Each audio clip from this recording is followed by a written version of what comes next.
से दुख का कारण है, ठीक है ना, ये अपन ने पढ़ा था, अभी अपन आगे पढ़ेंगे। कषाय के उदय में विवेक जीव भाषा वर्गणा का प्रयोग अन्यथा भूत करके अन्यथा भूत प्रयोग कर लेने के बाद स्वयं ऐसा लगता है कि नहीं, मैंने अच्छा नहीं कहा। देखो, आपको मैंने पूर्व में ये बताया था, शायद सत्य वचन के प्रवचनों में कहा था कि भाषा जो होती है वो भावों की अभिव्यक्ति का साधन है। हमारे अंतरंग के कैसे परिणाम चल रहे हैं, उनको हम कैसे व्यक्त करें, वो माध्यम क्या है? भाषा है। यहाँ पे भी यही कह रहे हैं आचार्य भगवान कि कषाय के उदय में विवेकहीन हुआ जीव, जिस जीव की तीव्र कषाय चल रही, क्रोध,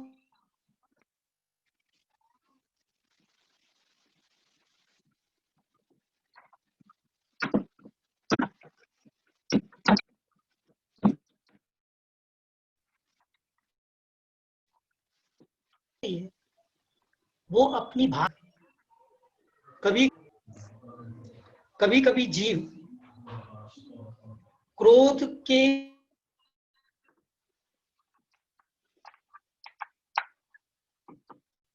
माता पिता को भी अशुभ वचनों का प्रयोग कर लेते हैं। और ऐसा देखा भी गया कि कसाई के उदय में जीव अपने कुटुंबियों को, अपने संबंधियों को भी भाषा वर्गणा का अन्यथा प्रयोग करता है। और जब उस जीव की कषाय शांत होती है, तब उस जीव को समझ में आता है कि भाई मैंने ये क्या बोल दिया।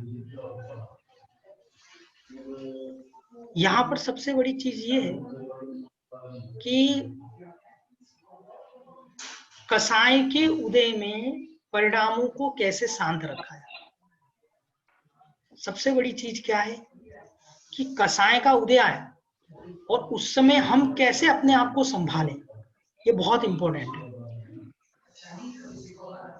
हर व्यक्ति को ये पता है कि मुझसे गुस्सा आता नहीं आता, हर व्यक्ति को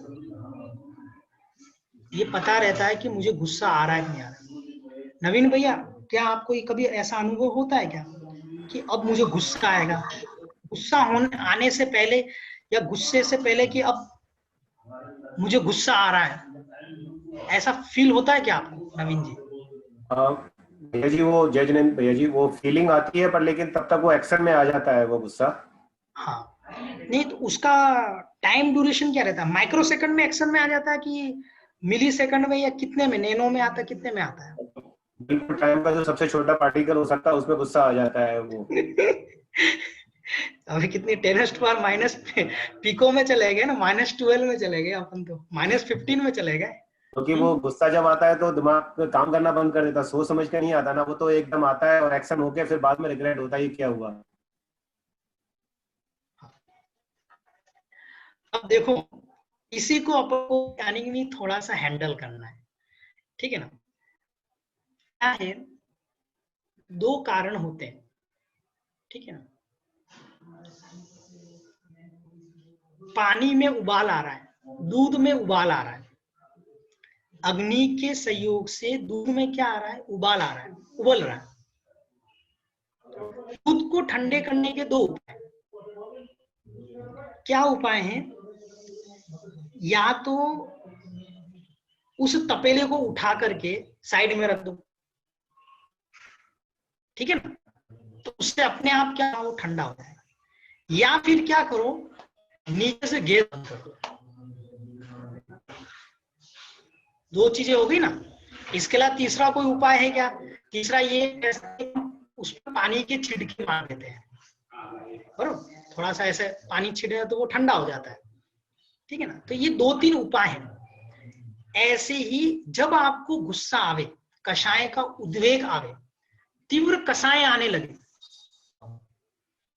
उस समय हमको क्या करना चाहिए, जिन निमित्तों की वजह से कसाएं आ रही है, जिन निमित्तों की वजह से कसाएं आ रही है, निमित्तों से हम दूर जाए, उन निमित्तों को दूर करने का क्या करें, प्रयास करें। क्या कहा मैंने आप लोगों को, जब आपको तीव्र कसाएं आ रही हो तो आप क्या करें, या तो उन निमित्तों से शांत भावपूर्वक फलक वहां से हट जाए, हम स्वयं हट जाए वहां से, या फिर दूर करने का प्रयास करें। ये दो कारण हैं जिससे हम अपना क्या कर सकते हैं, थोड़ा गुस्सा शांत कर सकते हैं।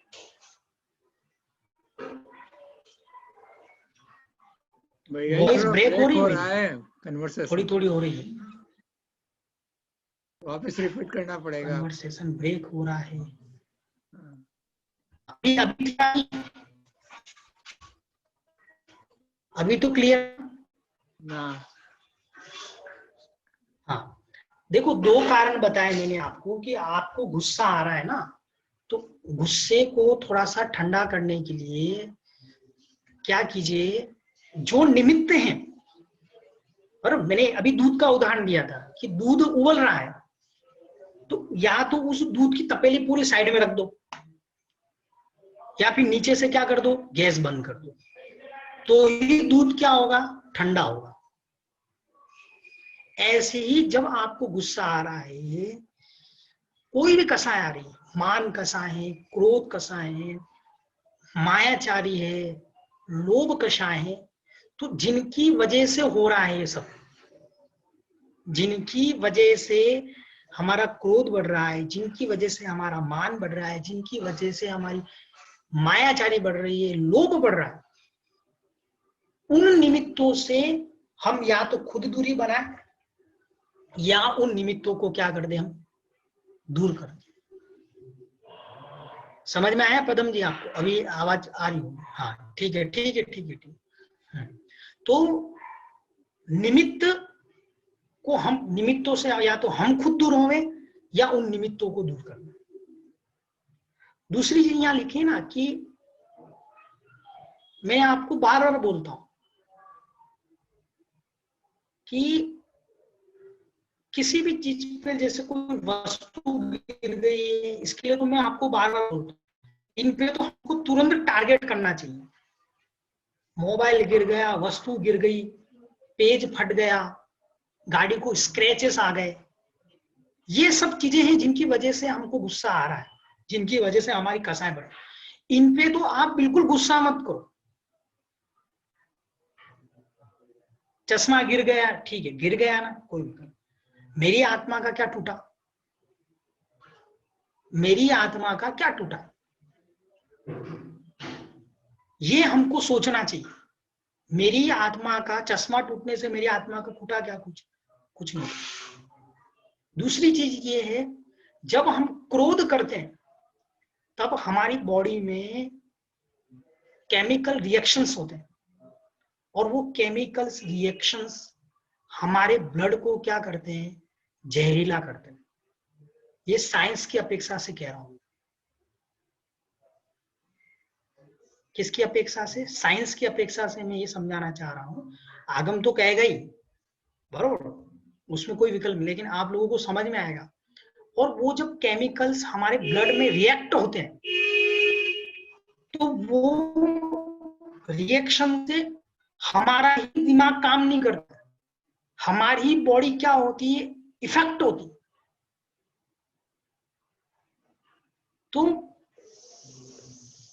जब हम अपने मन को शांत करेंगे ना, तो भाषा अपने आप शांत हो जाएगी। मैंने आपको बोला ना, भावों की अभिव्यक्ति का नाम भाषा है। तो दो तीन मैंने कारण बताए कि कसाई के उदय में हमको क्या करना है, समता कैसे धारण करनी, या तो वहां से हट जाए, या फिर उन निमित्तों को हटा रहे, वो निमित्त नहीं हट रहे तो हम हट जा रहे हैं। दूसरी चीज, जो हमसे हमारे से बिल्कुल भिन्न है, उनके प्रति तो हमारी कसाई करना बिल्कुल व्यर्थ है, कोई सेंस नहीं। दृष्टिकोण बदलिए, अपनी दृष्टि बदलिए। यदि मैं गुस्सा करूंगा तो इससे मेरी बॉडी का नुकसान है, मेरी बॉडी में ही केमिकल रिएक्शन प्रोडक्शन हो, उस वस्तु में कुछ नहीं होने वाले। कोई व्यक्ति आपकी निंदा भी कर रहा है, आपको बताया था मैंने, कोई व्यक्ति आपकी निंदा भी कर रहा है, ठीक है ना, उसके मन में कचरा भरा हुआ, वो बोल रहा है, जिसके पास जो होगा वही बोलेगा ना। हम इतना विकल्प क्यों करें? और उसके बोलने से नहीं बोलने से मुझे क्या फर्क पड़ जाता है, मेरी आत्मा के प्रदेशों में क्या फर्क पड़ जाता है? जब तक मैं स्वीकार ही नहीं रहा हूं, मैं स्वीकारता हूं तब बदलेगा ना। किसी की गाली को मैंने स्वीकारा ही नहीं तो क्यों क्या कहते मुझे गुस्सा आएगा? हम किसी की गाली को, किसी के शब्दों को स्वीकारते हैं, तब क्या होता है, हमको गुस्सा आता है। किसी ने आपको गधा बोल दिया, अरे ये गधे, अब बताओ आप गधे हो क्या? हम लोग गधे हैं क्या? नहीं है ना। जब हम गधे नहीं हैं तो हमको कोई गधा बोले तो क्यों गुस्सा आ रहा है? और जब वास्तव में हम गधे हैं और वो गधा बोल ही रहा है तो फिर क्यों गुस्सा आ रहा है कि नहीं? बहुत सिंपल है। यदि हम गधे नहीं है और आगे वाला गधा कह रहा है तो हम अगर उस पर रिएक्ट कर रहे हैं, उसके गधा बोलने पर हम रिएक्ट कर रहे हैं, it means what, we have accept, हमने ये चीज स्वीकार कर ली कि हम गधे हैं।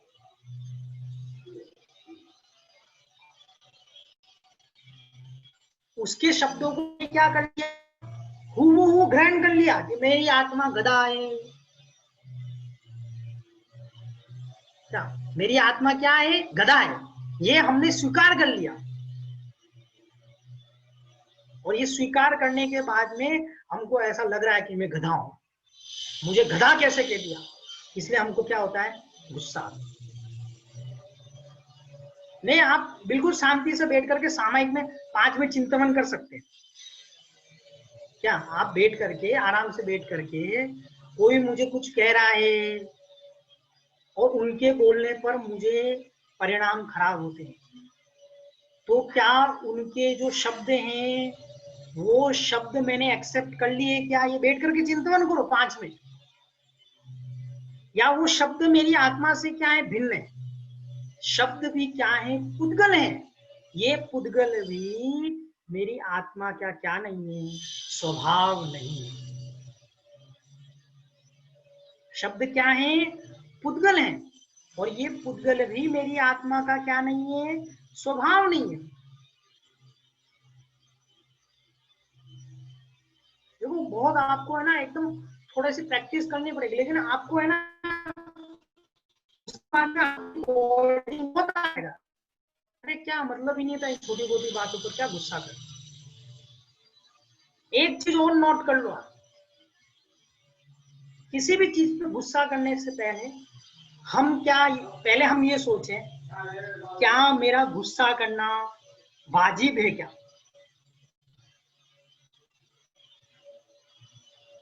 ठीक है ना। जैसे अभी इन्होंने, नवीन भैया ने बताया, भाई ये तो हमारे पिको सेकंड में आ जाता है गुस्सा, माइक्रो सेकंड्स में आ जाता है। अब आपको थोड़ा सा पुरुषार्थ ये करना है कि क्या मुझे तुरंत रिप्लाई करना, या तुरंत क्या कहते हैं इस चीज का आंसर देना, या तुरंत मुझे इस चीज पर रिएक्ट करना, ये गुस्सा होना मेरे लिए वाजिब है क्या? या बिना गुस्सा किए हुए भी इट कैन वर्क? नवीन भैया समझ में आ रहा है क्या? ये पुरुषार्थ आपको करना पड़ेगा। क्यों करना पड़ेगा? कि पानी को ऊपर चढ़ाने के लिए क्या लगती है, मोटर लगानी पड़ती है। पानी को नीचे उतारने के लिए कोई मोटर नहीं लगानी पड़ती। ऐसे ही परिणामों की विशुद्धता, आत्मा की परिणति की निर्मलता के लिए आपको क्या करना पड़ेगा, पुरुषार्थ करना पड़ेगा।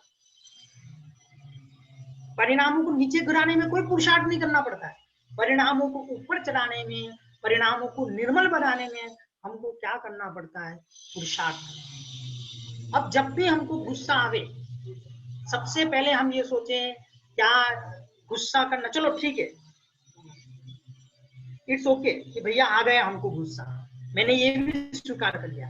उसके बाद आपको फील हो रहा है 10 मिनट के बाद बोल रहे यार कोई मतलब नहीं था, तो वो चीज तो हम एग्री कर सकते हैं ना कि इस चीज को हम वापस कभी अपनी लाइफ में रिपीट नहीं करेंगे। देखो दो चीजें हो गई, एक तो गुस्सा आएगा तब हम ये सोचेंगे कि ये गुस्सा करना हमारा वाजिब है क्या, इसका आंसर देना जरूरी है क्या, और या बिना गुस्सा किए हुए, बिना आंसर दिए हुए, या यानी कि इस पर अगर मैं रिएक्ट नहीं करूं तो भी काम हो जाएगा। कोई जरूरी नहीं कि मेरे गुस्सा करने से या नहीं करने से हो। इस चीज को हम बाइफ्रोगेशंस करें। और बाय चांस आप ये भी बोल रहे हो कि नहीं भैया हम इतना कंट्रोल नहीं कर पाएंगे अभी, ठीक है, आई एग्री, आप नहीं कर पाएंगे, ये भी मैंने मान लिया। तो आपको गुस्सा होने के बाद आपको कभी कभी ये तो फील होता है ना कि यार मैंने कुछ ज्यादा ही बोल दिया यार, इतना बोलना नहीं चाहिए। तो हम अपनी लाइफ में ये ले रहे हैं कि जब हमको ऐसा फील हो रहा है कि भाई हमको ज्यादा नहीं बोलना चाहिए था, या फिर हमको यानी कि क्या कहते हैं इतना और रिएक्ट नहीं होना चाहिए था, तो हम इतना यानी कि अपने लाइफ में ये लिख ले कि ये गलती वापस मेरी लाइफ में कभी नहीं होगी। इतना तो हम कर ही सकते हैं। 2 सिचुएशन हो गई, 3-4 सिचुएशन मैंने आपको बता दी, और बहुत सिंपल है, बहुत बड़ी नहीं है। आई रिपीट, वापस मैं रिपीट कर रहा हूं, जिन निमित्तों की वजह से, जिन कारणों की वजह से मुझे गुस्सा आता है उनसे हम थोड़ी दूरी बनाना शुरू कर दें, या स्वयं वहां से क्या हो जाए, हट जाओ। पहला कारण, मैं सब पूछूंगा आप लोगों को, क्या जिन कारणों की वजह से मुझे गुस्सा आता है उन कारणों से या तो मैं हटूं या उन कारणों को मैं नेग्लेक्ट करूं, इग्नोर करूं, उनको हटाऊं। दूसरा मैंने क्या बताया कि जो चीजें मेरे से भिन्न है, बिल्कुल, मोबाइल है, पेंसिल है, लैपटॉप है, ये है, और उनसे मेरी आत्मा को कोई डायरेक्ट रिएक्शन कनेक्शन ही नहीं है, तो क्या करूं उन पदार्थों पे गुस्सा करके या उस व्यक्ति पे गुस्सा करके क्या फायदा होने वाला है। तीसरी चीज ये कि मुझे गुस्सा आ रहा है, गुस्सा करना मेरा वास्तव में वाजिब है क्या,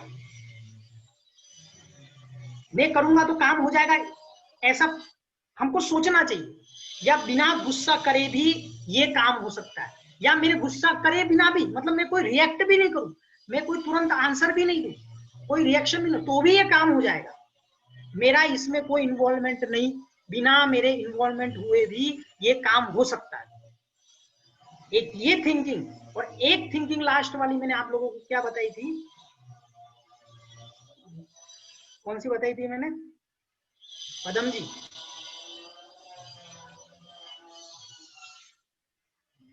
लास्ट वाली,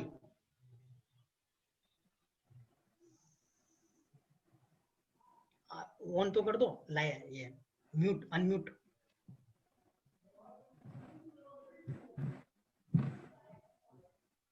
बिना गुस्से के काम हो सकता है क्या? बिना गुस्से के काम हो सकता है क्या, मेरा गुस्सा करना जरूरी है क्या, जरूरी है, वाजिब है, नहीं है, मैं अपने आप को हटा हाँ, लूं और हाँ, और आगे एक से लास्ट ध्यान चीज, रखूं, गुस्सा हाँ, नहीं करूं। हाँ, और एक चीज लास्ट मैंने ये बताई थी कि मेरा गुस्सा हो गया और उस गुस्से पर मुझे पश्चाताप हो रहा है, यार मुझे ज्यादा नहीं बोलना चाहिए था, तो हम उन कारणों को अपनी लाइफ में परमानेंट डिलीट कर दें, परमानेंटली, बरोबर, नेक्स्ट टाइम मुझसे मेरी लाइफ में ये मिस्टेक कभी नहीं होगी। देखो ऐसा है ना कि हम रोज प्रवचन सुन रहे हैं, हम जब तक हम अपनी लाइफ में प्रैक्टिकली यदि इंप्लीमेंट नहीं करेंगे ना, then we will not improve. Otherwise जो लाइफ चल रही 10 साल के बाद भी वही चल, और ये टॉपिक बार बार भी नहीं आएंगे, आपको मैं लिख लूं, ये मात्र गुस्से पे नहीं अप्लाई करना है, ये मात्र गुस्से पे अप्लाई नहीं करना है, ये क्रोध, मान, माया और लोभ, इन चारों पे ये चीजें अप्लाई करना है। क्या मेरा लालच करना जरूरी है क्या, बिना इस वस्तु की लालच किए बिना भी मेरा घर चल सकता है क्या, इन इन वजहों की वजह से मेरे में लालच बढ़ता है, या तो मैं उनसे दूरी बना के रहूं या फिर उनसे मैं अलग हो जाऊं। दूरी बनाने का मतलब द्वेष करना नहीं, दूरी बनाने का मतलब उन निमित्तों को हमसे माध्यस्थ हो जाना, हमको न्यूट्रल कर देना अपने आप। ऐसे ही मायाचारी में लगा सकते हो, ऐसे ही क्या कहते हैं, कहाँ लगा सकते हैं आप, मान में लगा सकते हो। मायाचारी, सर मैं अभी 5 मिनट में पहुंच रहा हूँ, सर अभी मैं 2 मिनट में आ रहा हूँ। क्या जरूरी है क्या झूठ बोलना? हम जहां हैं वो स्थान पे बोले ना। मायाचारी ना, जैसा मन में है वैसा कह देना, उसी का नाम क्या, सरलपना।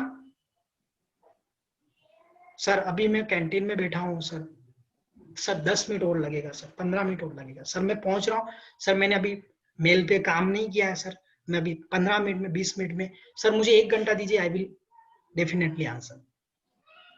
सर मेरा ड्राफ्ट हो गया, मेरा सब कुछ हो गया।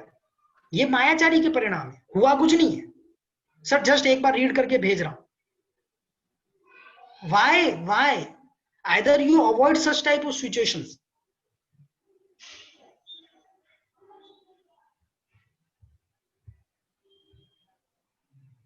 हाँ आयन जी पूछिए। ये एक जय जिनेंद्र की एक बहुत अच्छा सा क्वेश्चन है और जस्ट आपसे पूछना चाहता हूँ। जैसे अभी हमारे यहाँ पे मंदिर जी के लिए हम लोगों ने दान वगैरह जुटाया, ठीक है, डोनेशन जुटाया, ठीक है। तो इसमें एक ऐसा भी वो आता था, एक सजेशन ऐसा आता था कि सामने वाले की हैसियत देख लो और उसके हिसाब से उससे डोनेशन मांगने की पिच रखो अपनी। सपोज किसी का 5,000 डोनेशन देने की हैसियत है तो उसको 10,000 की बात करो तो 5,000 पे आएगा। तो ये चीज तो मायाचारी हुई ना। देखो ऐसा है ना कि आयन भैया, ऐसा है कि मैं आपको दान, एक्चुअल में दान क्या होता है, सही बात बोलूं ना मैं आपको जी। सही फैक्ट दान, बाकी सब है ना एक बिजनेस जैसा हो गया, बराबर, लोग कर भी रहे, चाहे इंडिया चाहे ऑस्ट्रेलिया कहीं पे भी, दे आर फुल प्रूफ के साथ कर रहे हैं। दान का मतलब ऐसा है ना कि अयन भैया लोग आपके पास आने चाहिए, हाथ जोड़ करके बोलने चाहिए कि भैया मैं साल भर का क्या कहते 70 लाख रुपया कमाता हूं, 80 लाख रुपया कमाता हूं भैया, मैंने नियम लिया है कि मैं 1% दान दूं, 1 लाख रुपया महीने का दान दूं, और आपसे निवेदन है कि आप मेरे इस द्रव्य का जिन मंदिर निर्माण में और इन सब में क्या करें, उपयोग करें। ये जो दाता है ना उसके परिणाम बोल रहा हूं जी, बराबर है। दान आग्रह पूर्वक दिया जाता है, भाई ले लो भाई, मैं का नरक में जाऊंगा इस परिग्रह को इकट्ठा करके। Actually it works otherwise. वैसे हमने एक चीज बताऊं, किसी से हमने किसी को भी रिक्वेस्ट नहीं किया, सबके अपने भाव से उन्होंने उस पे दान दिया। भाई भैया जी, हमने ऐसी कोई हमारा अयन भैया क्या हो क्या रहा है, मान कसाय, मान का व्यापार हो रहा है, एक्सचेंज ऑफ द मान। दान दे रहे हो उसके अगेंस्ट हम क्या ले रहे हैं, नाम ले रहे हैं, हमारा नाम होना चाहिए, हमारा ये होना चाहिए, हमारा नाम कहाँ लिखा जाएगा, that is not called as a daan. व्यापार है, एक्सचेंज है। सुबह पहले पैसे दे के आए और सब्जी लेके आ गए, ऐसे भाई मैं 1 लाख दूंगा, 2 लाख दूंगा, नाम कहाँ लिखाओगे बताओ आयन जी बताओ, ऐसे डायरेक्टली फोन करे जा रहे हैं।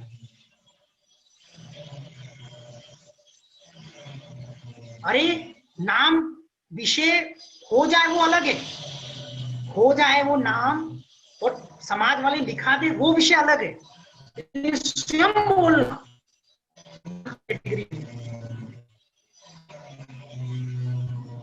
त्यागो दानम, जैसे हम सुबह जिस चीज को छोड़ के आते हैं, जिस चीज को सुबह पहले हम छोड़ के आते हैं, वही वस्तु सड़ करके खाद्य बनती और उससे फसल की उत्पत्ति हो जाती। ऐसे ही छोड़ दिया। और जितना व्यक्ति छोड़ता है ना, खाने में जितना आनंद नहीं आता है, उतना व्यक्ति जब छोड़ता है तब तो उसको उतनी रिलैक्स की अनुभूति होती है। ये अनुभव करके देखना, भारीपना कम होता है। इसलिए पहले हम ये समझ लें कि दान आग्रहपूर्वक लोग देने चाहिए। भैया जी ये लीजिए, जिन मंदिर का निर्माण हो रहा है अयन भैया, हमारी तरफ से हमने 1% का 100 रुपए में 1 रुपया देने का वादा किया था। आज मैं इतना कमा रहा हूं, आप इतना मेरा परसेंटेज निकलता है। दूसरी चीज आपने जो बोला क्या कि भैया हमको सबकी हैसियत के बारे में पता होता है, क्या अपनी भाषा में ये बोले ना कि हमको सबकी अपनी अपनी क्या कहते हैं स्टेटस के बारे में पता हो, तो कितना कमा रहा है, क्या है क्या नहीं।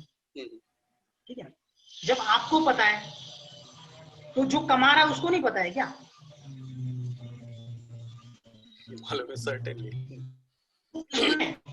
जब आपको उसके बारे में सब कुछ पता है, तो जो कमा रहा है उसको नहीं पता है क्या मैं कितना कमा रहा हूँ। आपको ये पता है कि वो कितना कमा रहा है, लेकिन आपको अभी ये पता नहीं है कि वो कितना खर्च कर रहा है।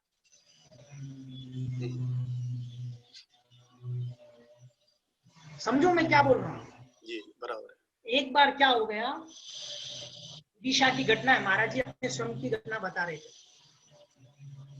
एक व्यक्ति बहुत सेठ पैसे वाला आदमी था, और क्या हो गया, पैसे वाला आदमी था और नहीं क्या कहते हैं, वो नीचे महाराज जी ऊपर की तरफ बैठे थे, सेठ था और वो नीचे से क्या हो गया, रवाना होने लगा।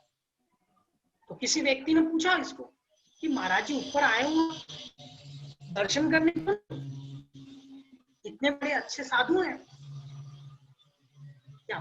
बोले नहीं नहीं नहीं, नहीं मैंने यहाँ से दर्शन कर लिया। तो बोले कि आपको ऊपर चढ़ने में तकलीफ हो तो हम एक लड़कों को बुला देते हैं आपको चढ़ा करके, किसी भी कोई तकलीफ नहीं है मुझे ऊपर चढ़ने की भी, फिर भी यानी नहीं क्या कहते हैं आप ऊपर क्यों नहीं जा रहे?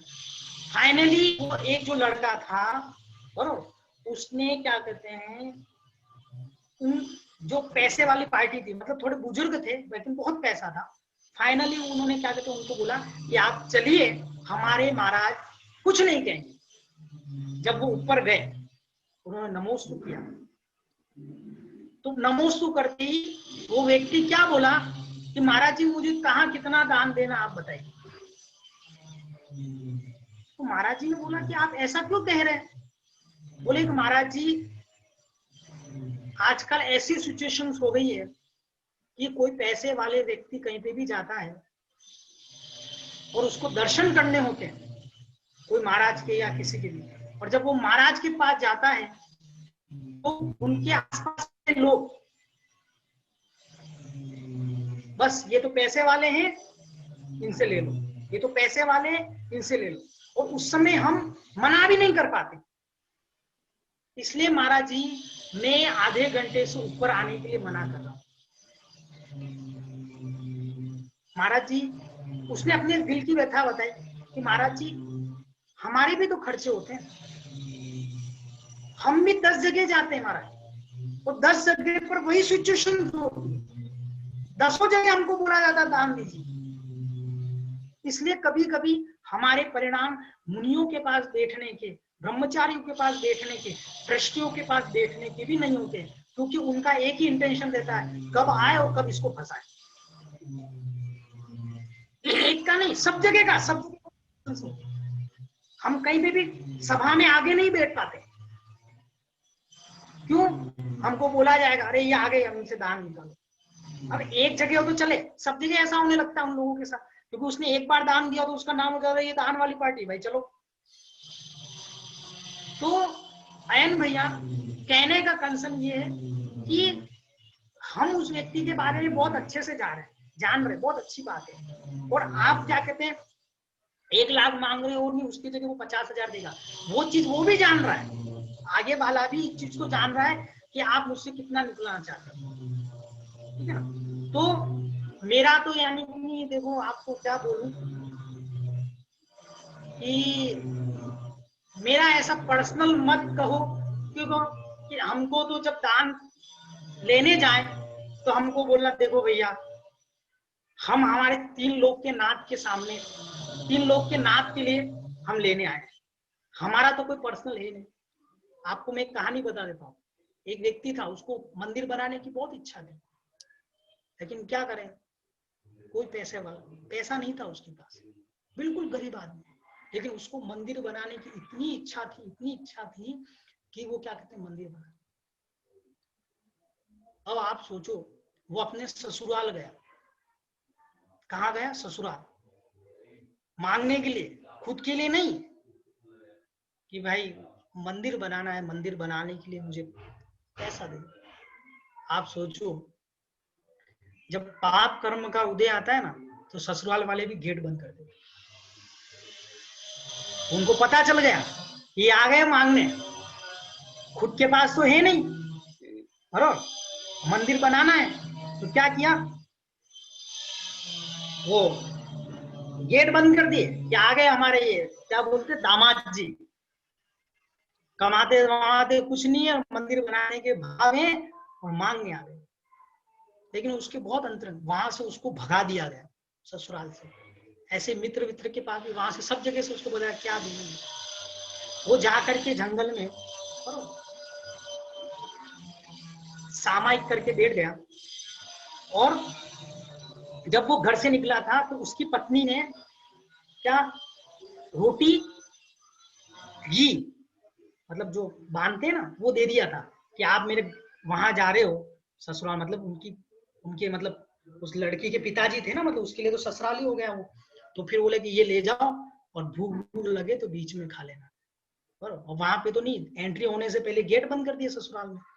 और पहले तो मोबाइल तो थे नहीं, तो पहले अरे भाई तेरे घर के गेट तो खुलवा भाई, यहाँ पर ऐसा तो कुछ सिचुएशन था नहीं, बरोबर ठीक है। तो वो चुपचाप बोले यार क्या करे, कर्म भी फूटे हैं, ऐसा करके जो बनाया था, बरोबर अब बनाया था, तो पेड़ के नीचे वो सामायिक करके सोच रहा था, बोले अब खाना खा लेते।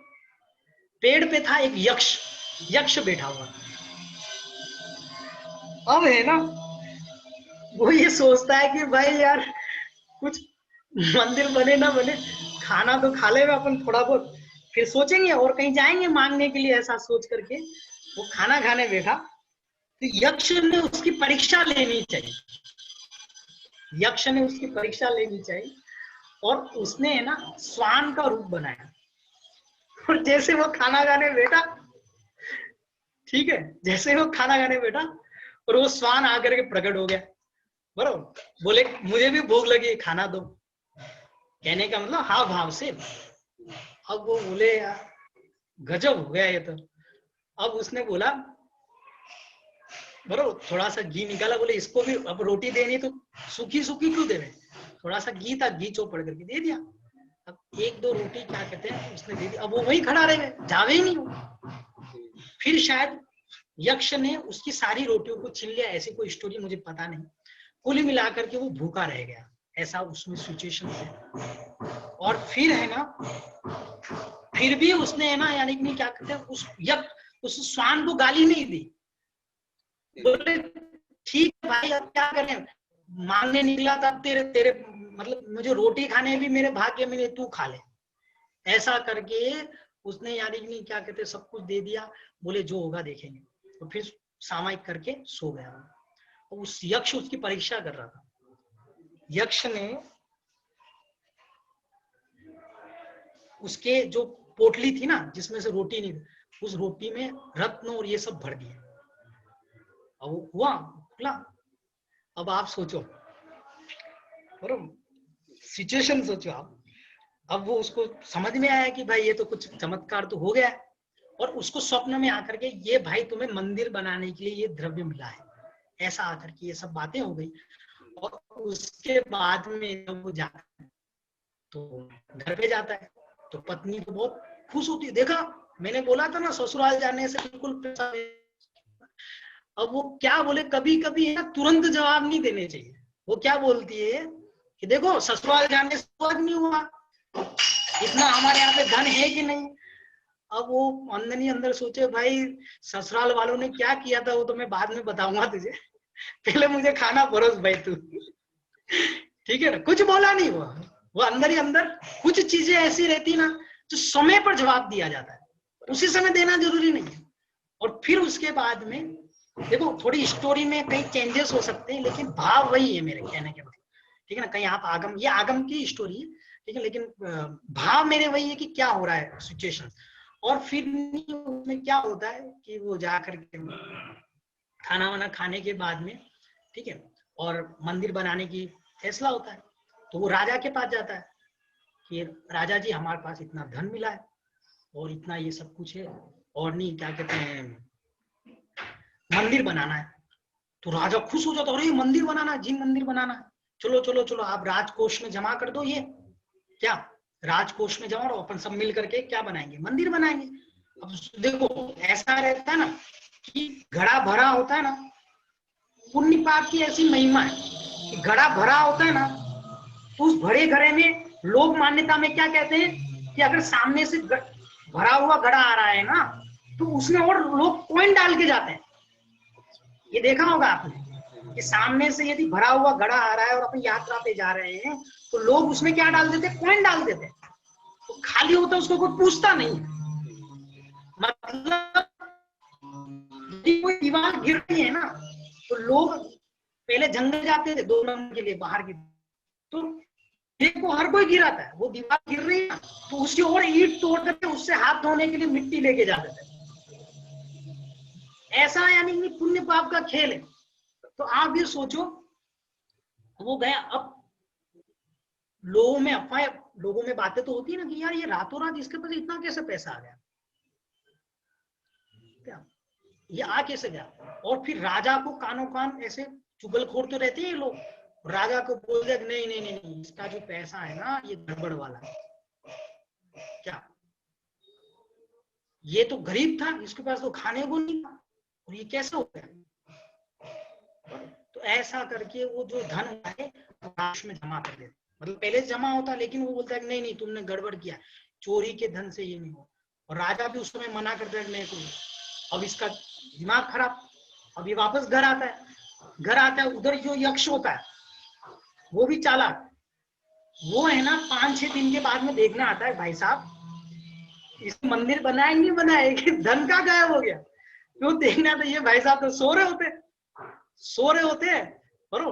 तो वो शायद यक्ष उससे पहले तो उसको बोलता है भाई सो रहा है तू, धन किधर गया तेरा, तो वो बता देता है भाई मेरा धन वन तो वहां चला। तो फिर अवधि ज्ञान से, देवों के पास तो अवधि ज्ञान होता है, उससे पता चल जाता इसके साथ तो ये हो गया और राजा ने इसको और धन ले लिया।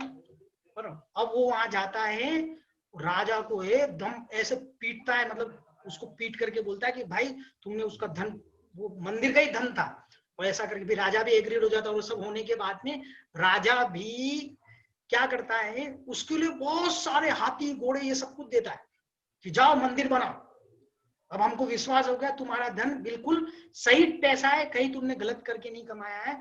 और ये और उसको बहुत सारा संपत्ति और ये सब देता है। अब ये देखो सिचुएशन देखो, अब वो जो आदमी होता है ना, बोलता है वापस ससुराल तो एक बार जाना ही पड़ेगा, क्या। अब उसकी पत्नी बोलती है कि यार क्या हुआ वापस ससुराल क्यों नहीं जाना, बोले अरे इन्होंने इतनी हेल्प की ना, तो एक बार वापस जाना तो पड़ेगा ना, क्या। तो पहले से खबर तो पहुंच ही जाती वहां पे कि भाई ये अमीर हो गए, और अब वो वहां जाता है। तो आप सोचो जो गेट पहले से बंद, जो पहले से गेट बंद थे वो खुले हो गए, और एकदम पूरा इत्र वित्र लगा करके बिल्कुल सफाई वफाई, बिल्कुल सफाई के साथ आइए दामाद जी पधारिए पधारिए पधारिए, बराबर। और 56 पकवान वकवान बनते सारे बिल्कुल सज धज करके, क्योंकि अब तो वो राजा का खास आदमी हो गया था, राजा ने भी उसको बहुत धन दिया था, तो वो जाता भी ठाट बाट से जाता है। और जैसे भोजन करने बैठता है, क्या जैसे भोजन करने बैठता है, और भोजन करने के बाद में पर जो गहने वहने पहने होते हैं ना, वो सब उसने पहन के रखे होते हैं, तो एक ग्रास उठाता है और जो गहने होते हैं ना उनको ऐसे टच करता है, जो गहने जहां जहां गहने पहने होते हैं ना, ग्रास उठाता है और उन गहनों को टच करता है और फिर वापस क्या रख देता है, साइड में रख देता है। तो ससुराल वाले पूछते हैं, भाई दामाद जी भोजन करिए ना। वापस ऐसे एक्शन होता है, अब एक दो बार हो जाता है तो बोलते हैं आप क्या पागल हो गए हो क्या, भोजन करिए ना। तो बोले आप जिसको खिलाना चाहते हो ना उसी को तो खिला रहा हूं मैं। जब मैं आपके यहाँ 7-8 दिन पहले, 1 महीना पहले जब आया था, बरम मैं वही हूँ, लेकिन उस समय आप लोगों ने क्या कर दिए थे, गेट बंद कर दिए थे क्या। और आज मेरे पास पैसा है तो आप मुझे 56 भोग लगा करके खिला रहे हैं, मुझे गेट बंद कर, तो जिसको आप खिलाना चाहते हो ना उसी को मैं खिला रहा हूँ। ये ऐसी महिमा है पुण्य पाप। ये एक चीज बताऊंगा, यहाँ पे जो हमारा DJSM है इसमें सभी ने दिल खोल के पैसा दिया हुआ है। मैंने किसी से भी कोई पिच नहीं डाली। जैसे मैं आपको एक एग्जांपल बोल रहा था, सिर्फ मैंने एक रिक्वेस्ट करी थी कि ये हमारी ये रिक्वेस्ट है आप सभी से, अपने को मंदिर बनाना है, और बहुत भावों से लोगों ने बहुत अच्छा पैसा दिया, बहुत अच्छा दान किया, बहुत अनुमोदना सभी की। ऐसा है सप्त परम क्षेत्रों पे स्थान देने वाला, दान देने वाला जीव, जिन बिंब, जिन चैत्यालय, जिन मंदिर, जिनागम, जिन तीर्थ यात्रा, जिन महोत्सव, जिन क्या कहते हैं जिनायतन, इन 7 स्थानों पर जो यानी क्या कहते हैं जो दान देता है वो कुछ ही भावों में निर्वाण पद को प्राप्त करता है और सप्त परम स्थानों को प्राप्त करता है। ऐसा कौन कह रहे हैं, कुंद कुंद स्वामी रैन सार जी ग्रंथ लिखे। दान देय मन हर सविसेखे, इह भव जस पर भव सुख पेखे। ऐसे भाव। इसलिए देखो मेरा तो पर्सनल मत है आयन भैया कि हम किसी को कुछ ना बोले, हम तो हाथ जोड़े कि हम 3 लोक के नाथ का मंदिर स्थापित करें, युगों युगों तक ऐसे ही क्या कहते ये श्रमण संस्कृति, ये जिन धर्म की ध्वजा ऐसे क्या कहते विदेशों में भी फहराती रहेगी। लोग समय समय पर जब यहाँ आएंगे तब क्या कहते हैं धन्यों, ऐसे हमारे जो बुजुर्ग लोग हैं इन्होंने क्या कहते, कुछ लोग तो इंडिया में ऐसे कि दाल का पानी पी करके जिन मंदिर स्थापित किए, मूंग का दाल का पानी पी करके लोगों ने जिन मंदिर स्थापित किए हैं। और ऐसे भाव आपको, आप सोचो सेठ पाहिल तो कहता है कि मैं उसके दास का भी दास हूं, नौकर का भी नौकर हूं मैं, जो मेरे मंदिरों के। इसलिए मेरा एक पर्सनल मत है बरोबर कि हमको यानी कि कहे भी दिया बरोबर, कहे भी दिया आपने तो विकल्प नहीं करना बरोबर। हमारे पीछे कोई इंटेंशन बुरा नहीं रहता है बरोबर, लेकिन 1-2 बार अनुनय भी नहीं करना कि भैया दान भोग और नाश ये 3 गतियां हैं, या तो दान कर लो या धन का दूसरा है भोग कर लो। नियम से क्या हो जाता है, नाश हो, हॉस्पिटल में चला गया बरोबर, चोरी हो गई बरोबर, दुनिया भर के भोग में जा रहा है, इससे अच्छा तो दान करो। और कहाँ हमारे आगम में कहीं नहीं लिखा है कि ज्यादा दान दो, कीजिए शक्ति प्रमाण। आप अपनी शक्ति के अनुसार से 1% निकालना नियम ले लो। जितने यहाँ लोग सुन रहे हैं ना प्रवचन दान के लिए, कुछ मत करो, हम अपनी सैलरी का 1% दान देंगे। मतलब मैं आप लोगों से कुछ नहीं मांग रहा हूँ, 100 रुपए का कितना रुपया मांग रहा हूँ, 1% मतलब कितना आ गया, 1 रुपीज ना। If you are earning 100 rupees, it means what, you have to give 1 rupees only. This is only 1%. और मैं सकता हूँ इनका निकाल लिया, हाँ आप उस पैसे को जिनागम में यूज कर लीजिए, मंदिर बनाने में यूज करिए, जिनवाड़ी छपवाने में यूज कर लीजिए, कोई तीर्थ स्थान बन रहा है पुराना उसके जीर्णोद्धार में लगाइए बरोबर। और हमको पता भी चलता है कि हमारा पैसा सही ढंग से यूटिलाइजेशन होगा नहीं कहीं कहीं क्या होता है कि लोग यार इन्हीं के पैसे का गलत ढंग से उपयोग करते हैं, अपने व्यापार में लगा लेते हैं। मंदिरों की पेटियां खुलती है ना, तो 4 लोग बैठते हैं और चारों लोगों के बिजनेस होते हैं। वो चारों लोग, अब जैसे दीपावली की अभी पोजीशन के बाद पेटी खुलती है, तो लोग क्या करते हैं, 10 लाख रुपया खुला, चलो 2 लाख तू ले ले, 2 लाख तू ले ले, 2 लाख तू ले, 2 लाख, ऐसे हो गए 10 लाख।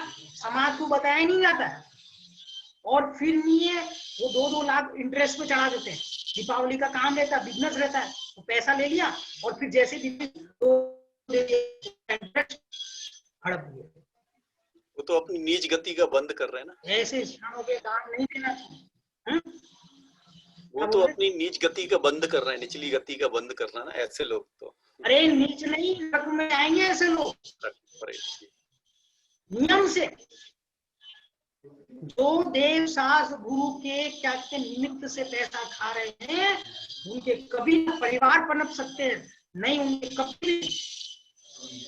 मैंने ऐसे ऐसे लोग दिखे, महाराज के दर्शन करने जा रहे हैं, महाराज के दर्शन करने जा रहे हैं, प्लेस का नाम नहीं लूंगा। मैंने बोला आप जहाँ जा रहे हो वहां पे, बोले हाँ भैया चलो आप, लेके गए। इन लोगों ने जिन महाराज के दर्शन करने गए थे, नॉर्मली जिस भी महाराज की व्यवस्था होती है, भोजन नहीं किया इन लोगों ने,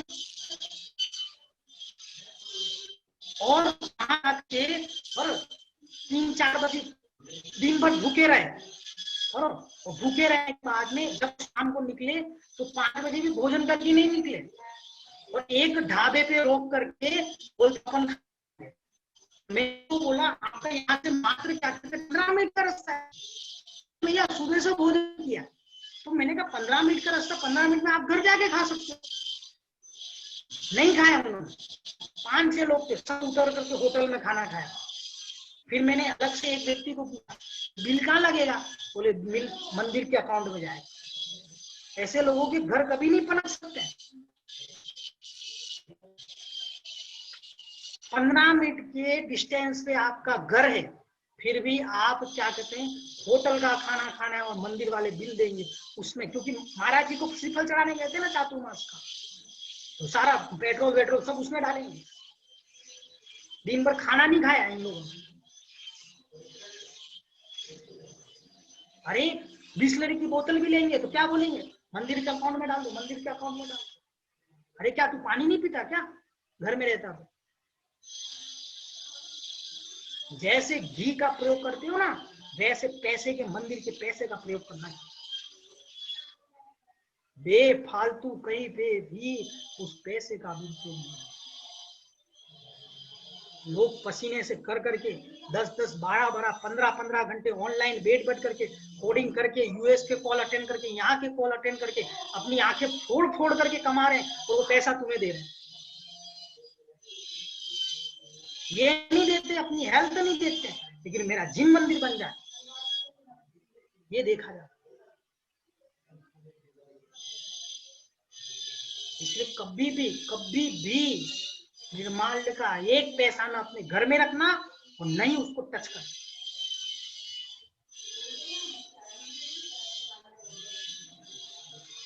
अपने अकाउंट में तो लाना ही नहीं भाई। पहुंच गए ऊपर, क्या पहुंच गए ऊपर, पहुंच गए, क्या भरोसा, किसको पता रहेगा वो कौन सा पैसा कहाँ का।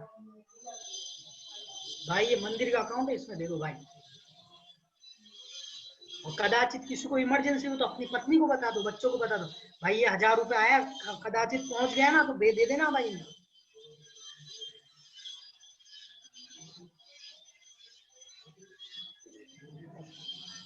देखो विषय क्या था और क्या हो गया, लेकिन जो भी विषय था बहुत अच्छा था। नहीं करना, ठीक है ना, किसी के साथ जबरदस्ती नहीं करना, सहज रूप से उसको आगे भाई मंदिर बन रहा है, और सब लोग यहाँ पर अच्छे लोग हैं, और आप तो लोग सब मंदिर बनाने में दान, जल्दी से जल्दी भगवान का वहां भगवान बने, शिखर बन मंदिर बन जाएगा। कुपित भाव से जब भाषण कर रहा था उस समय तुझे अशुभ आश्रम तो हो ही रहा था। क्या कह रहे हैं, जब गुस्सा आ रहा था तब गुस्सा करते समय जब तू क्या कहते शब्दों का प्रयोग कर रहा था, अशुभ शब्दों का, उससे तुझे अशुभ पाप का आश्रम तो हो ही रहा था। पर हे ज्ञानी, उद्रेक में था, विवेक भूल गया था, विवेक के अभाव से कुछ भी तू बोल पड़ा, और बोलने के बाद उपरांत मित्रता नष्ट हो चुकी। जब ठंडा हुआ तो तेरे पास कुछ भी नहीं था, एकमात्र पश्चाताप के अलावा अन्य कुछ भी नहीं था। कैसे, जैसे स्वयं के भवन में स्वयं आग लगा दी हो और दूर खड़ा होकर के निहार रहा था। आक्रोश में परिवार को नष्ट कर दिया, भवन राख हो गया, आग ठंडी होने के पहले तू ठंडा हो चुका था। फिर देख रहा था कि मैंने ये क्या कर डाला, अब अकेला ही दिखाई दे रहा है, कोई तेरे पास नहीं। भैया, घर की आग बुझवाने के लिए पड़ोसी आ जाएंगे, पर मन के भावों में जो आग लग रही है उसे पड़ोसी बुझाने भी नहीं आए, उसकी ताप तो तुझे झेलना ही पड़ेगी। हे प्राणी, संसार में तूने परावर्तन किया है, नाना योनियों में भ्रमण किया है, उसका हेतु क्या है? ठीक है, बोलो भगवान महावीर स्वामी की जय। ठीक है, कोई प्रश्न है तो पूछ सकते। देखो, कल अपन ने ना, अभी 3-4 दिन मेरी दूसरी क्लासेस नहीं है, तो अगर आप लोग बोलेंगे तो थोड़ा अपन जल्दी ले लेंगे। हाँ भैया जी, 8 अगर आपको o'clock से ले possible- सकते हैं, 3:30 बजे से ले सकते हैं। हाँ, मैं ले सकता हूँ सब। कुणाल जी, साढ़े अरे वही 8 o'clock से अपन कर देंगे, ठीक है? ठीक है। हाँ, हाँ, 3:30 मेरे यहाँ से 3:30 है, कल मैं 3:30 बजे आ जाऊंगा। ठीक है ना, 3:30। कोई बात नहीं। भैया जी, वहाँ पर जो संलेखना हुई मुनि जी की, वो अच्छे से हुई? हाँ हाँ हाँ, अच्छे से हो गई, बहुत अच्छे से निर्मल परिणामों से नमोकार मंत्र पढ़ते पढ़ते। 85 का उनका एज था महाराज जी का, और बहुत शांत भाव से। और 2-3 दिन पहले तबीयत खराब हो गई थी, तो उनके परिवार वालों को भी बुला दिया था, नमोकार मंत्र पढ़ ही रहे थे। परसों के दिन रात को 11:15 बजे, और आराम से महाराज जी, यानी कि क्या कहते हैं, बिल्कुल होश हवास में नमोकार मंत्र पढ़ते पढ़ते महाराज जी भी आ गए थे। उन्होंने भी क्या कहते हैं, त्याग तो रहते हैं, उनको क्या त्याग कराना, पहले सब त्याग ही रहता है हम लोग महाराज के। नमोकार मंत्र पढ़ते पढ़ते बरोबर उन्होंने अपने प्राण त्याग दिए, बहुत अच्छे से। ऐसे अपने भावना भाव बरोबर।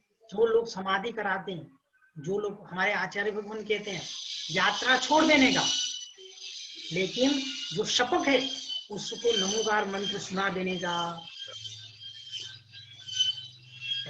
लोग, मैंने बहुत सारे उदाहरण दिए, लोग बोलते हैं अरे भैया अंत समय में क्या त्याग कराया जाता है, अंत समय में क्या नमोकार मंत्र, ऐसे वो लोग बोलते हैं। भाई, अंत समय में क्या कहते हैं, कौन से शब्द उसके कान में पड़ जाए। नाग नागिनी को नमोकार मंत्र सुनाया, बेल को नमोकार मंत्र सुनाया, स्वान को नमोकार मंत्र सुनाया, जिनके भव तिर गए, अरे उसके क्या परिणाम चल रहे वो जाने, हम अपना काम करें ना। हम काहे को सोचे कि भाई हो रही नहीं हो रही समाधि, हमारा काम क्या है, नमोकार मंत्र। इसलिए जितने भी वृद्ध माता पिता हैं और जिनके भी हैं, वो अपने माता पिता को फोन कर लें। देखो, जीवन में सब कुछ भोगा, सब कुछ किया, अंत समय में अगर आप सच्चे माता सच्चे पुत्र हो तो अपने माता पिता को ये कह सकते हो कि भैया माता पिता, आपने मुझे जन्म दिया, आपने मुझे संस्कार दिए, अंत समय में मैं चाहूंगा कि आप नमोकार मंत्र पढ़ते पढ़ते अपने प्राणों का, हॉस्पिटल में न कहाँ नहीं जाए, हॉस्पिटल में नहीं जाए, पर यतियों का समूह हो, धर्मात्मा निकट कितना रात मेरे स्वामी में भागना ये भाव, देहांत के समय में तुमको न भूल जाऊं। शत्रु अगर कोई हो संतुष्ट उन्हीं को कर दूं, समता का भाव धरि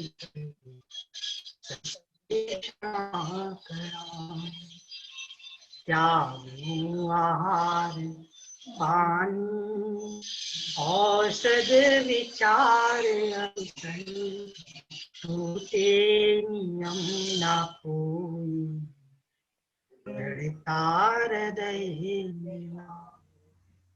भोगी जो भोग पहले, उन्हीं प्राण होवे सुमिरन, में राज संपदाया पद इंद्र का।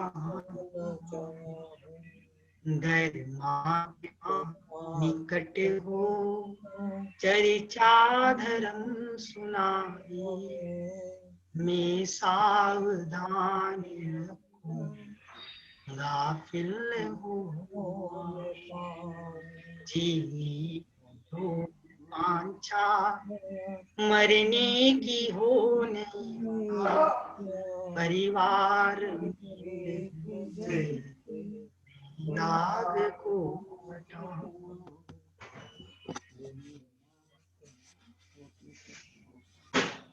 इसलिए मरते समय अपने माता पिता को आज ही फोन कर लेना कि हमारी निर्विकल्प समाधि। और जो लोग समाधि कराते ना, उन जीवों की भी अंत समय समाधि के मृत्यु हुई।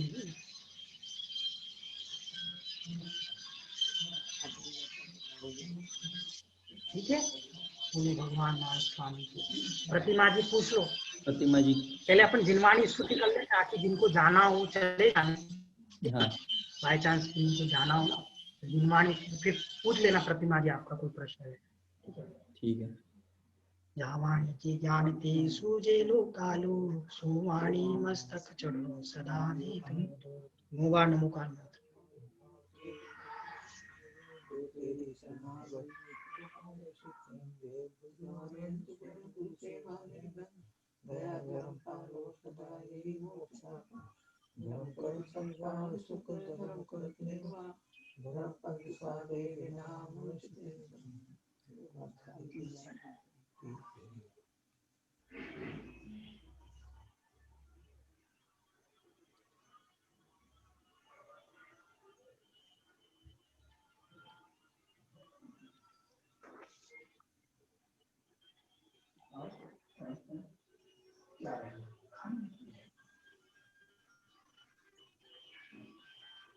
बोलो द्वादशान जिनवाणी माता की जय।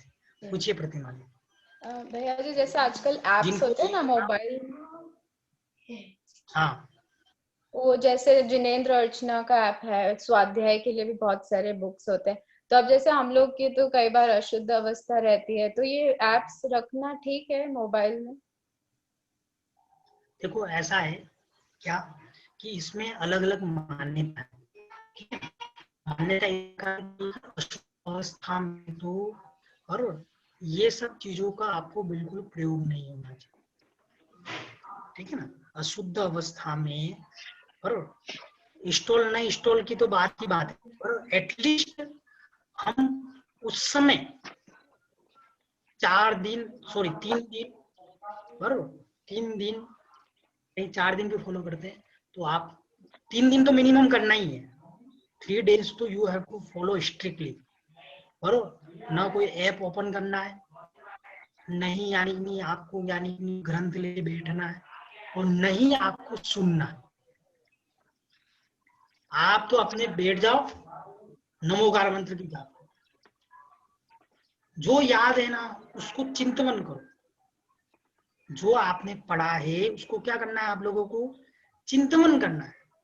अपवित्रो पवित्रो वा सुस्थितो दुष्टितो वा ध्यायत पंच नमस्कारम सर्व पाप प्रमुच्यते।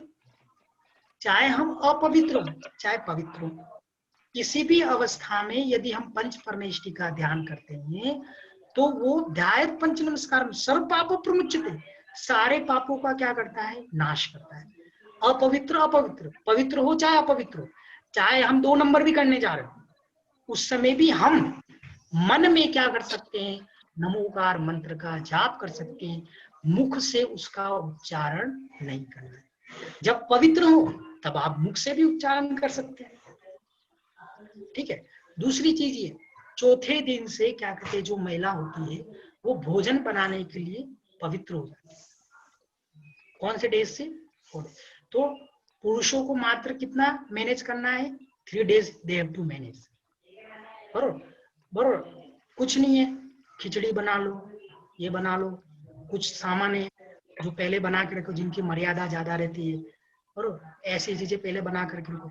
लोगों को पता भी चल जाता कि मेरी डेज आने वाले हैं, और तो पता चलता है कि अभी 1-2 दिन में आने, तो ऐसी सामग्री बना, उनको भी तकलीफ न हो, अपने को भी तकलीफ न हो, ठीक है। और आप लोग पूछते रहते थे ना कि भाई ये पुरुषों का क्या कर्तव्य है? पुरुषों का ये कर्तव्य है कि 3 दिन है ना, स्वयं भोजन शुद्ध खावें और अपनी पत्नी को भी शुद्ध भोजन कराएं। एक जना पूछ रहा था, भैया आप महिलाओं के लिए बोलते रहते हो, पुरुषों को भी तो कुछ काम दो। तो इनका 3 दिन का काम रहता है मेन, मात्र ऑफिस जाना ही काम नहीं इन लोगों का। ये 3 दिन अपनी पत्नी के लिए बिल्कुल यानी कि अच्छे से भोजन बना करके खिला दें। तो जैसे अभी आप मुझे पता है कुछ लोग सोने भैया जी, तो जैसे हम लोग मोबाइल यूज करना ही पड़ता है, तो मोबाइल में जैसे एप्स इंस्टॉल रहते हैं तो उसका कोई दिक्कत नहीं, बस ओपन नहीं करे उसको। कुछ लोग ऐसा बोलते हैं कि वो भी नहीं होना चाहिए। अच्छा, बरोबर, कुछ लोग बोलते हैं, फिर वो आप इंस्टॉल करोगे, फिर इंस्टॉल करोगे, और एटलीस्ट हम इतना तो करें कि हम 3 दिन तक उसका प्रयोग नहीं करें। दूसरे आपको जो करना है वो करो, मेल चेक करना है, ये करना है, वो करना है, वो करो, लेकिन 3 दिन तक हम उस एप्स को ओपन करके देखें नहीं। देखो मेरे हिसाब से वो क्या है, एवरीथिंग इट इज 0101, ठीक है ना। जो डिजिटली वो क्या है, बाइनरी कोड है ना, सारा के सारा बाइनरी है। दूसरी लैंग्वेज में तो ऑक्टल रहेगी या फिर डेसिमल, हेक्साडेसिमल, ये सब लैंग्वेज। और कौन सी लैंग्वेज है इसमें? फाइनली तो क्या है, पीएनपी तो डायरेक्टली तो लगे अंदर, 0101 करके तो सारा प्रोग्रामिंग बनता है। इसके अलावा क्या है अंदर, ठीक है। लेकिन फिर भी इसको कहीं कहीं शुद्ध की संज्ञा दी जाती है। कुछ लोग माताजी लोग रहते हैं, वो बोलते हैं कि भैया ये भी उद्देश्य, लेकिन एक लॉजिक मैंने कहा अनइंस्टॉल कर दिया तो होने वाला तो हो नहीं, वापस इंस्टॉल करेंगे तो पता नहीं। इसलिए मैं लोगों को इतना तो बोलता हूँ कि भाई उस समय यूज मत करा करो। फिर चौथे दिन से आपको जो पढ़ना है, चौथे दिन 5वें दिन से एक्चुअली शुद्ध होती है महिला। इसके लिए, किसके लिए? मंदिर जाने। किन महिलाओं की अशुद्धि कुछ टाइम तक के लिए होती है, तो इस चीज की क्या कहते हैं, ये पर्सन टू पर्सन डिपेंड है, ठीक है ना। ऐसा नहीं है कि भाई यार 4 दिन बोल दिया तो भाई 4 दिन से शुरू हो गए। किन्हीं महिलाओं की अशुद्धियां किन्हीं कारणों की वजह से 7 दिन तक भी चल जाते हैं। तो ये इसका वो खुद स्वयं ध्यान रखें, इसमें हमको इतना डिटेल में जाने की जरूरत नहीं, लोग खुद जानते हैं और अपना स्ट्रिक्टली फॉलो करना। लेकिन एटलीस्ट इसमें ना जाए, रसोई घर में तो जाना ही नहीं। जिन लोगों को बीमारियां हो रही है ना, बिल्कुल अवॉइड कर दो आप। बहुत कोडिंग हो गई, अब थोड़ा खाना बनाना भी सीखें ये लोग। क्या इतना क्वालिटी का ये सब कर रहे हैं ना, इतना खाना बनाना और ये सब सिखाओ इनको, ये भी धर्म ही है। कुछ लोग बोलते हैं ये खाना बनाना धर्म, बोले हाँ बिल्कुल सही है, खाना बनाना भी धर्म है, मैं सिद्ध कर सकता हूँ। आप 3-4 दिन तक क्या कहते हैं उस महिला के लिए क्या कहते हैं शुद्धि का भोजन करा रहे हो, यही धर्म है आपका पति धर्म। उससे महान पुण्य मिलेगा उस कोडिंग से। तो भैया जी, जैसे शुरू के दिनों में कोई इस कमरे में सुन रहा है और मैं दूसरे कमरे में हूँ, तो वहां से भी नहीं सुन सकते कोई भी चीज, दूर से भी ना? दूर से मतलब सुनना, मतलब इन द सेंस व्हाट, ठीक है ना। अब जैसे मैंने आप लोगों को बोला टीवी देखते हो भोजन नहीं करना, ठीक है। क्या बोला मैंने आपको? टीवी देखते हो भोजन नहीं करना।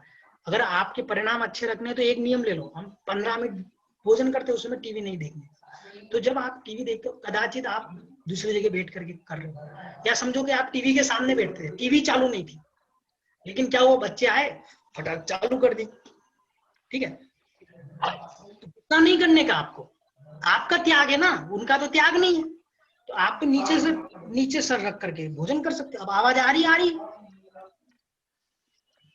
ठीक है ना। अगर आप उठ करके जा सकते हो वहां से, दूसरे कमरे में लड़ाई झगड़े नहीं कर। ऐसे ही कदाचित आपको अशुद्ध अवस्था में आ रही है तो उनको अपन क्या निवेदन कर सकते हैं, देखो आप थोड़ी सी आवाज क्या कर लो, कम कर लो।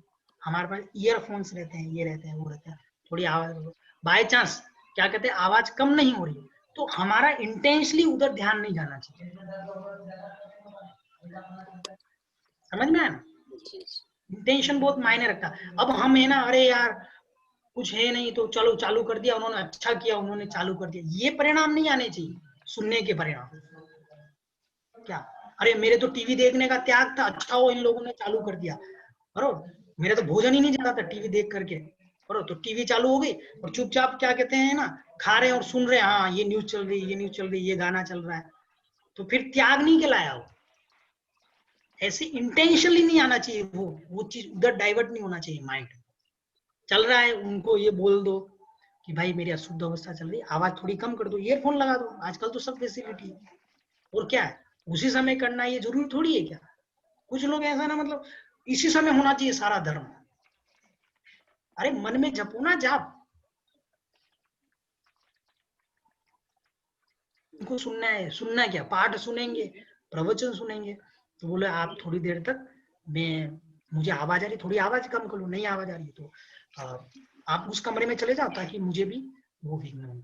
ऐसा हम रिक्वेस्ट कर सकते हैं। आजकल तो सब रिक्वेस्ट सुनते हैं, जितने पति देव है ना सारी की सारी रिक्वेस्ट सुनते हैं, तो ये रिक्वेस्ट कर सकते हैं आप। और कुछ ये द्रव्यलिंगी भावलिंगी मुनि में कुछ आप बताने वाले थे लास्ट टाइम। देखो आपको समय है क्या, जिनको ड्रॉप होना है वो हो सकते हैं, ठीक है ना। वैसे अपने जिनवाणी स्तुति ये सब कर लिया है, ठीक है ना। तो देखो द्रव्य लिंग और भावलिंग का यही है, सम्यक्त के साथ में यदि व्रतों का पालन कर रहे हैं तो वो कौन कहलाएंगे, भावलिंगी कहलाएंगे, ठीक है। सम्यक्त नहीं है और व्रतों का पालन कर रहे हैं तो वो क्या कहलाएंगे, द्रव्य लिंग कहलाएंगे। सम्यक्त भी नहीं है, व्रतों का भी ठीक से पालन नहीं कर रहे हैं तो द्रव्य भेष कहलाएगा, बराबर। अब ये कैसा पता चले, हमारे यहाँ पर तो द्रव्य लिंग पूजनीय है, द्रव्य लिंग क्या है, पूजनीय। तो उस जीव का सम्यक्त है कि नहीं, ये हमारे लिए आंखों के द्वारा देखने योग्य नहीं। कैसे, मुनिराज 28 मूल गुणों का पालन कर रहे हैं, ठीक है, पीछे का मंडल है। अब पीछे का मंडल है 28 मूल गुणों का पालन कर रहे हैं। जब मैं उनको नमस्कार करूंगा तो मैं क्या करके नमस्कार करूंगा, क्या बताइए। चलो छोड़ो, दूसरों की छोड़ो, मेरी बात करते हैं। आप मुझे वंदना कर रहे हैं, जय जिनेन्द्र कर रहे हैं, ठीक है। प्रतिमाधारी होता तो वंदना करते, व्रत है तो आप जय जिनेन्द्र कर रहे हैं। आप जो जय जिनेन्द्र कर रहे हैं या किसी व्यक्ति को वंदना कर रहे हैं, किसी माता जी को वंदनामी कह रहे हैं या किसी मुनिराज को नमोस्तु कर रहे हैं, तो क्या देख करके कर रहे हैं, किसको नमोस्तु करके कर रहे हैं, द्रव्यलिंग देख के कर रहे हैं। द्रव्यलिंग तो देख के कर रहे हैं, लेकिन आप उनके गुणों को कर रहे हैं कि आप गुणों को नमोस्तु कर रहे हैं, ये उनके गुणों को कर रहे हैं डेफिनेटली। हाँ, वो क्या कर रहे हैं, वो क्या नहीं कर रहे, वो दैट इज देयर कंसर्न ना। बहुत सिंपल है। यहाँ में प्रवचन आप मुझे जय जिनेन्द्र कर रहे हैं, क्यों भैया, आपके गुणों को मेरी वंदना है, अवगुणों को थोड़ी वंदना है। और एक चीज बताओ, आप मेरे गुणों की वंदना कर रहे हैं तो आपको निर्जरा भी उसी हिसाब से होगी ना। अब मैं आपके सामने दुनिया भर की बातें कर रहा हूँ, ठीक है, और बाहर जाकर के ना क्या कहते हैं, पान की टपरी पे जाके पान खा रहा और यहाँ आके मुंह साफ करके बैठ गया, अरे भाई क्या प्रवचन हो रहा है, उदाहरण, ठीक है। और आप मुझे सब क्या करोगे, भैया जी कितना, यानी कितना अच्छे प्रवचन, जय जिनेन्द्र भैया, जय जय। तो मेरे पान खाने से आपको पता नहीं है, आप मुझे नमोस्तु कर रहे, सॉरी वो कर रहे हो, वंदना कर रहे हो या जय जिन कर रहे हो, तो आपको कर्म बंद होने लगेगा क्या? नहीं, नहीं होना चाहिए, क्योंकि मेरे कर्म नहीं होगा। क्यों होगा? हाँ, आपको तो पता ही नहीं है ना मेरे बारे में, जी मैं क्या कर रहा हूं। आप समझो इस चीज की, उसको लोग है ना इसी में उलझे हुए हैं, किसको नमस्कार करें, किसको नहीं करें, फलाना करें, ढिंगना करें। भाई हम किसी को भी जय जिनेंद्र करें, किसी को भी नमोस्तु कर रहे हैं, भाई आपके पाप कर्म को थोड़ी नमोस्तु कर रहे हैं। आप में जो रत्नत्र धर्म है ना उसको नमोस्तु कर रहे हैं, नहीं आपके पीछे का मंडल को नमोस्तु कर रहे हैं। लेकिन जब भी क्या कहते हैं भावलिंग बनेगा, द्रव्य लिंग के साथ ही बनेगा, ये नियम है। द्रव्य लिंग हो भावलिंग हो ना कोई गारंटी नहीं है, जिस जीव के भावलिंग है उसके नियम से द्रव्य लिंग होगा ही होगा। और चीज बता देता हूं मैं आपको, क्या बहुत बराबर, जैसे कुणाल जी उनमें कुछ कमी है बराबर, 100% क्या कहते हैं कोई परफेक्ट नहीं है, 10% कमी, 80-90% सही है, ठीक है। ये चीज मुझे पता चल गई, ये चीज किसको पता चल गई? मुझे पता चल गई, ठीक है, कि कुणाल जी फलाना चीज खाते हैं, फलाना चीज पीते हैं, फलाना ये करते, फलाना वो करते नहीं है। एक उदाहरण दे रहा हूं मैं आपको, ठीक है, ये मुझे पता चल गया। अब मैं प्रवचन कर रहा हूँ, सुनते रहना बहुत अच्छे से। अब आप ये सोचो कि जितने लोग कुणाल भैया से जुड़े हुए हैं और उनका कुणाल भैया के प्रति क्या है, रेस्पेक्ट है। 10% वाली चीज किसी को नहीं पता ये क्या है, लेकिन मुझे पता है। मुझे पता है, कुणाल भैया को भी पता है, कि अक्षय भैया को पता है, और अक्षय भैया भी सब लोगों से मिले हुए हैं, और कुणाल भैया भी सब लोगों से मिले हुए हैं। और कुणाल भैया की 10% जो कमी है वो किसी को पता नहीं, वो क्या पीते, क्या खाते हैं, क्या नहीं। लेकिन सब उनको क्या नजर से देखते हैं, ये क्या है, धर्मात्मा। कुणाल भैया क्या है, धर्मात्मा। अब आप सोचो, बराबर, मुझे पता होने पर भी मुझे इनके दोषों को छुपाना चाहिए। क्यों छुपाना चाहिए? अब सुनते रहना आप, बराबर। कुणाल भैया की सब लोगों के प्रति श्रद्धा के भाव है, और रोज मंदिर आते थे, रोज क्या कहते पूजन पाठ करते थे, लेकिन 10% कमी थी। अब बताओ, मुझे पता चल गई, बराबर, मैंने कुणाल भैया को समझाया, भैया देखो आप रोज मंदिर आते हो, रोज अभिषेक करते हो, रोज ये करते हो, आपको ये शोभा नहीं देता है। नहीं भैया यार, मुझे यार छोड़ो, अभी मैंने बहुत ट्राई किया, मुझसे नहीं छूट रहा है, मैं तो ये 10% मेरी मिस्टेक तो रहेगी, ठीक है, ओके, डन हो गया। मैंने इनको समझाया, इन्होंने नहीं माना, मेरा भी हो गया काम, मेरा भी, किसी को बोला नहीं मैंने। अब बताओ, आयन भैया, जब तक आपको इनके बारे में किसी ने कुछ नहीं बताया, तब तक आपको कुणाल भैया कैसे लगेंगे? अच्छे लगेंगे ना, बराबर। और जब आप उनको जितनी बार जय जिनेंद्र कर रहे हैं, जितनी बार ये कर रहे हैं, आपकी मेंटलिटी उनके लिए क्या है, अच्छी ही वास्तविक, बराबर। और कहीं पे भी धर्म की हंसी नहीं हो रही। अब हो क्या रहा है, मुझे पता चल गया।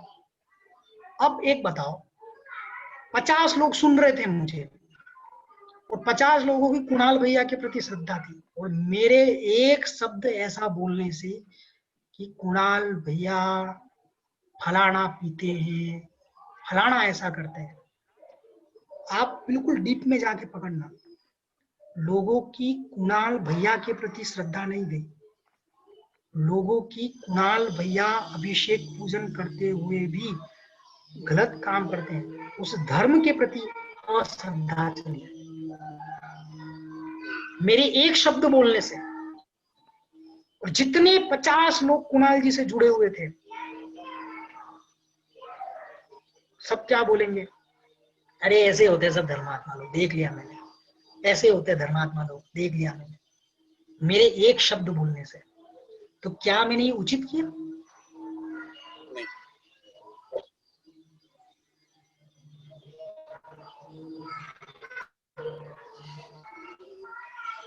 सोचो आप बैठ करके, लोग इन तथ्यों को पकड़ ही नहीं रहे, बस व्हाट्सएप पे डाल दिया, इधर डाल दिया, फेसबुक पे डाल दिया, ये डाल दिया, हो गया।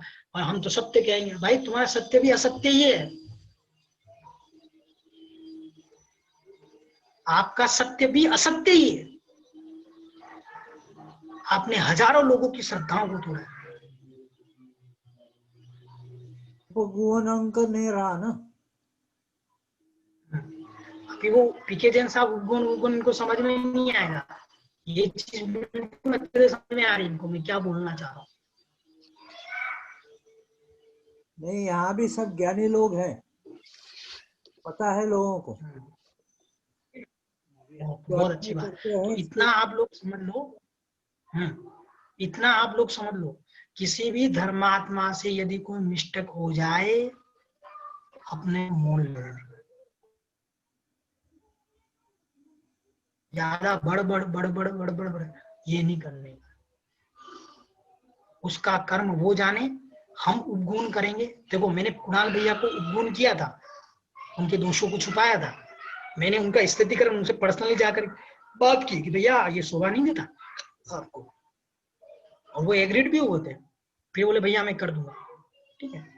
लेकिन कितना मतलब माइंड डाइवर्ट हो जाता 50 लोगों का, 100 लोगों का, 1000 लोगों का, आपके एक थोड़ी सी एक चीज को हाईलाइट करने से।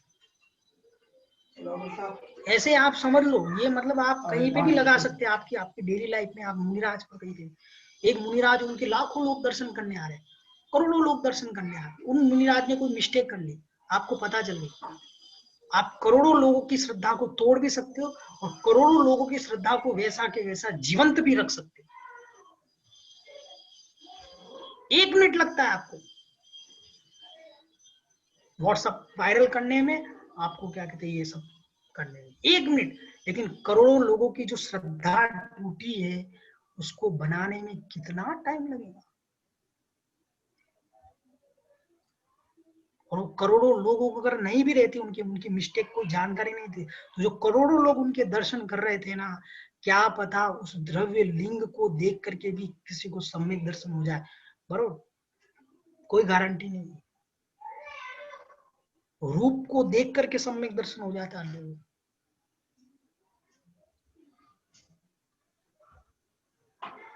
इसलिए हम अपने मुख से क्यों किसी की निंदा करें।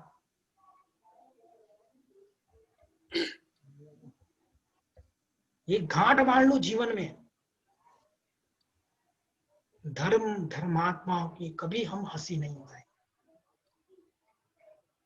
ना कोई व्हाट्सएप पे वायरल करेंगे, ना हम फेसबुक पे लाइक करेंगे, ना कमेंट्स करेंगे। वो व्यक्ति बदनाम नहीं हो रहा है, वो धर्म बदनाम हो रहा है। तो एक व्यक्ति के गलत करने से धर्म का नाश नहीं हो जाता है। बहुत आए बहुत गए,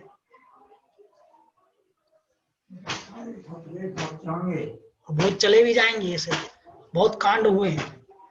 माघ नंदी जी से पूछ लेना, माघ नंदी आचार्य पीछे कमंडल थी टंगा दी उधर, कुमार की लड़की से शादी करने पे, मुझे ये पसंद है भाई शादी करा दो, शादी करती हूँ। और जब क्या कहते हैं वो हुआ, तो 2 मुनिराज लेने आए, महाराज आप यहाँ क्या कुमार की लड़की के साथ क्या कहते बैठे हो, आपकी तो वहां बहुत जरूरत है, इतना ज्ञान है, ज्ञान थोड़ी चलाता है, सारी तरह से हो गए। वापस बुलाया, अरे मेरे में इतना ज्ञान है, ले भाई पीछे उठाई, कमंडल उठाया, दीक्षा ली, और वापस क्या कहते हैं आचार्यों की श्रेणी में थे। जो हम बोलते ना, शुद्धो हम बुद्धो हम ज्ञानानंद स्वरूपो हम, ये सब माघनंदी कृत है। कहां से जाने में कौन किस चीज के परिणाम ऊपर चले जाए, कोई गारंटी नहीं। इसलिए समय बहुत हो गया, कल अपन 3:30 बजे मिलेंगे अपन सब लोग, ठीक है। स्वामी की सब लोग नियम ले लो, कोई भी क्या कहते हैं निंदा पुराण ये कोई इधर उधर करना, फेसबुक पे इधर करना उधर करना, और सबके त्याग है, ठीक है ना। सब लोग हाथ ऊपर कर लो, जिनके भी सबके त्याग है ना, रेज हैंड कर लो सब, हमारे त्याग है, इधर उधर की बातें हम नहीं करेंगे, ठीक है। बहुत बढ़िया, चलो जय जिनेन्द्र सब। जय जय जिनेंद्र भैया जी।